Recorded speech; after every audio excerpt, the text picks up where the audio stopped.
잘 지내고 있습니까? 1학년 일반 학생 여러분, 지난 시간에 76쪽 주막방 한 칸을 빌려 기식하고 있었다. 황상과 다산의 첫 만남, 여기까지 했었죠. 자, 오늘은 78쪽 아둔하고 꽉 막히고 융통성 없는 제자를 위한 가르침. 자, 여기다가 중간이라고 써주세요. 자, 밑줄 긋고 황상은 강진고을 아전의 자식이었다. 황상의 신분이 나와 있죠. 아전은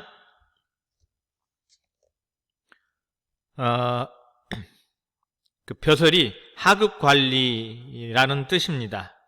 그러니까 황상의 신분은 하급관리의 아들이라고 써주세요. 그 밑에다가 설에서 온 훌륭한 선생님이 아전의 아이를 몇을 가르친다는 말을 듣고 용기를 내어 주막집을 찾았다. 그렇게 며칠을 내쳐 찾아가 쭈뼛쭈뼛 엉거주춤 글을 배웠다. 7일째 되던 날 다사는 수업을 마친 황상을 따로 불러 앉혀놓고 말했다. 공부를 열심히 해서 훌륭한 사람이 되어야지. 밑줄 그세요. 하지만 선생님, 저는 머리가 나쁘고 앞뒤가 꼭 막히고 분별력도 모자랍니다. 저도 공부할 수 있을까요? 황상의 성격이 드러남이라고 써주세요. 겸손하고 신중하죠.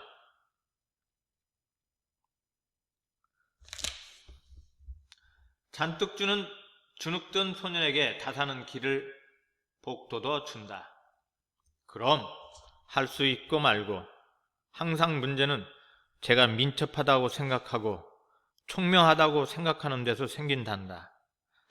한 번만 보면 척척 외우는 아이들은 그 뜻을 깊이 음미할 줄 모르니 금세 잊고 말지. 제목만 주면 글을 지어내는 사람들은 똑똑하다고는 할 수 있지만 저도 모르게 경박하고 들뜨게 되는 것이 문제다. 경박, 여러분들의 교과서 79쪽에 나와 있죠? 언행이 신중하지 못하고 가벼움. 한마디만 던져주면 금세 말귀를 알아듣는 사람들은 곱씹지 않으므로 깊이가 없지. 너처럼 둔한 아이가 꾸준히 노력한다면 얼마나 대단하겠니? 자, 여기입니다. 자, 밑줄 그세요.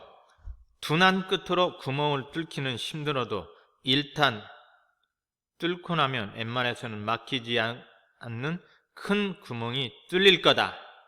자, 거기까지 밑줄 그으세요.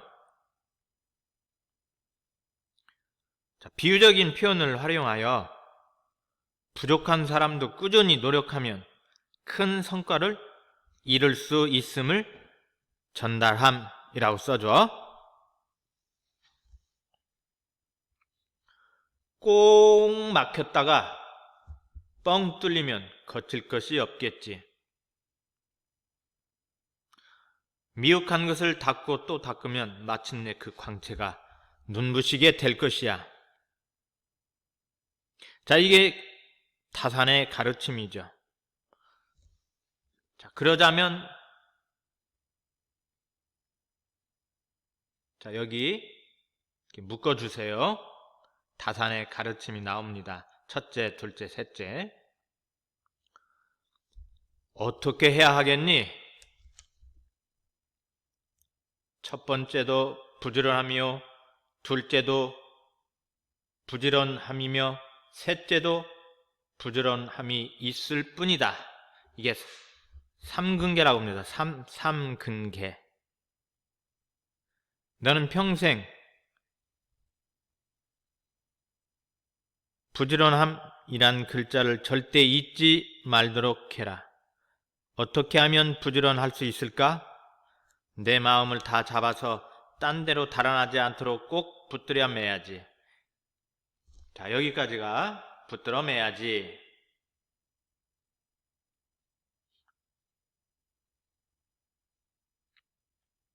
다산의 가르침입니다. 그렇게 할 수 있겠니? 황상은 스승의 이 가르침을 평생 두고 잊지 않았다. 이 가르침이 뭡니까?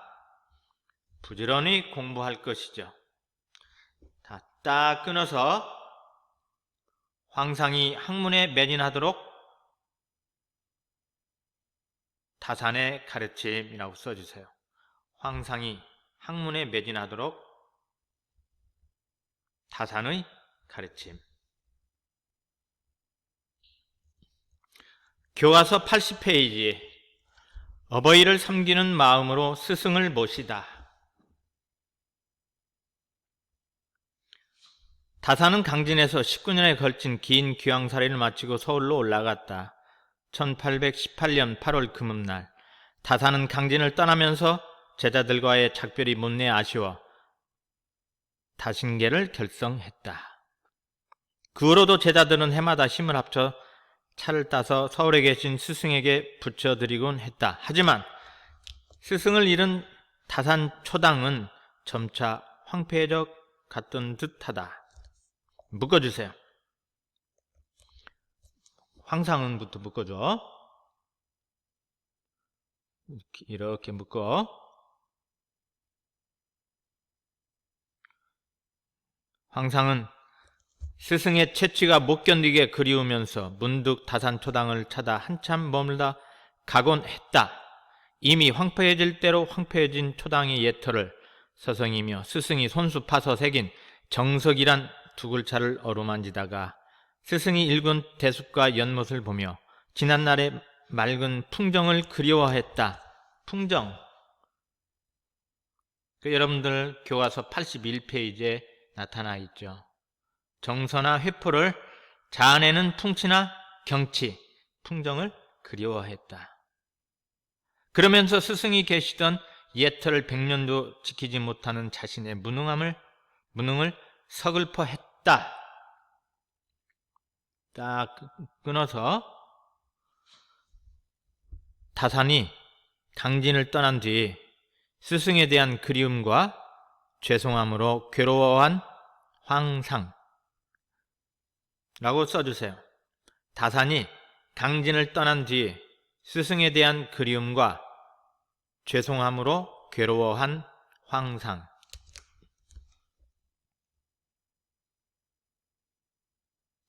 그러던 그가 다산이 강진을 떠난 후 18년 후 1836년 2월 무슨 느낌이 있었던지 두릉 땅으로 다산을 찾아 뵈었다. 이 두릉이 어디냐면 지금의 경기도 남양주시를 두릉이라고 합니다. 스승 내외의 회혼례를 축하드리고 회혼례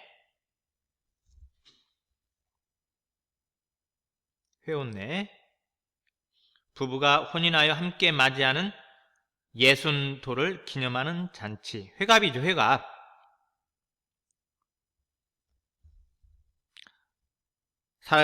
살아계실 때 한 번만이라도 얼굴을 뵙자는 생각이 있었다. 이때 다산은 병세가 유중해 잔치를 치를 수 없는 상황이었다. 밑줄.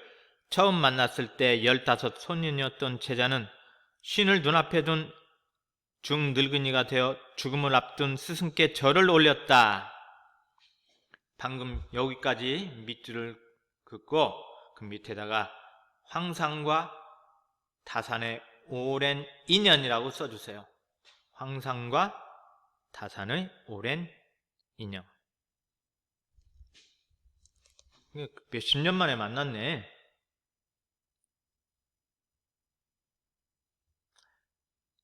자, 교과서 곁에서 며칠 머물며 옛날 이야기를 나누다 고향으로 돌아갈 것을 아뢰었을 때 다산은 정신이 혼미한 중에도 그의 마디 굵은 손을 붙들고 작별을 아쉬워했다. 그냥 보내기 안타깝다며 접부채와 운서, 피리와 먹을 선물로 주었다. 스승과 제자가 헤어지는 장면은 생각만 해도 그저 가슴이 먹먹해져 온다.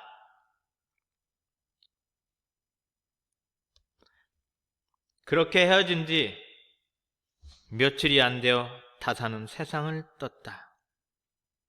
황상은 도중에 스승의 부고를 듣고 부고,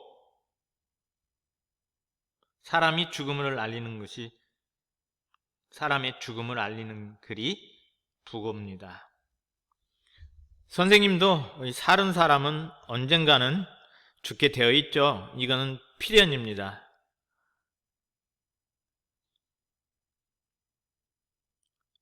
여러분들도 부고 내는 날이 올 겁니다. 그 길로 되돌아와 스승의 영전에 그 죽은 사람의 영혼을 모셔놓은 자리를 영전이라고 하죠.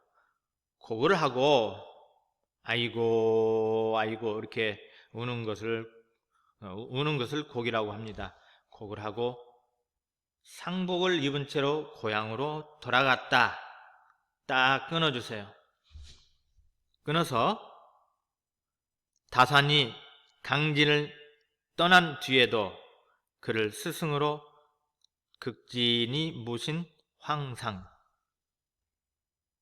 자, 교과서 82쪽. 자, 여기다가 끝이라고 써주세요. 끝. 황상은 스승의 10주기를 맞아 다시 두릉을 찾았다. 다산의 아들 정학연은 10년 만에 기별도 없이 불쑥 나타난 황상을 보고 밑줄 그으세요. 신을 거꾸로 신고 마당으로 뛰어내려왔다. 이게 아버지의 제자인 황상을 다시 만나게 된 반가움과 기쁨이 드러남이라고 써줘. 아버지의 제자인 황상을 다시 만나게 된 반가움과 기쁨을 드러냄. 그 옛날에는 신발을 신지도 않고 손님을 맞기도 하고 그랬죠. 황상은 이제 예순을 눈앞에 둔 늙은이였다. 꼬박 18일을 걸어와 스승의 묘 앞에 섰다. 노구를 이끌고 18일 동안 걸어왔구만. 뭐 옛날에는 말 아니면 타는 것이 없기 때문에 다 걸어 다녔죠. 걸어가면서 주막에서 술도 한 잔 먹고 또 잠도 자고 그렇게 세워라 내워라 하고 걸어 다녔습니다. 지금은 굉장히 빨라졌죠. 옛날에는 군산이나 익산에서 서울까지 가려면 보통 보름 내지 한 달 동안 걸어서 한양에 올라갔었습니다. 지금은 뭐 2시간, 3시간이면 갈 수 있는 거리가 되었죠. 검게 그을린 얼굴을 부르튼 발을 보고 학연은 밑줄 그으세요. 아버지 제자의 손을 붙잡고 감격해 울었다. 그의 손에는 그 옛날 스승이 주었던 부채가 들려 있었다까지. 자, 이걸 보면 다산을 잊지 않은 황상임을 알 수가 있죠. 아들은 아버지가 그립고 제자의 두터운 뜻이 고마워 늙어 떨리는 손으로 아버지의 부채 위에 시를 써 주었다. 그리고는 정씨와 황씨 두 집안 간에 계를 맺어 이제부터 자손 대대로의 오늘의 이 아름다운 만남을 기억할 것을 다짐했다. 그 정한 계약은 황상의 문집에 실려 있다. 황상과 정학교 형제의 아들과 손자의 이름과 자, 생년월일을 차례로 적은 뒤 끝에다 이렇게 썼다. 자, 뒤에 쓴 것은 다음 시간에 보도록 하지요. 오늘은 안녕.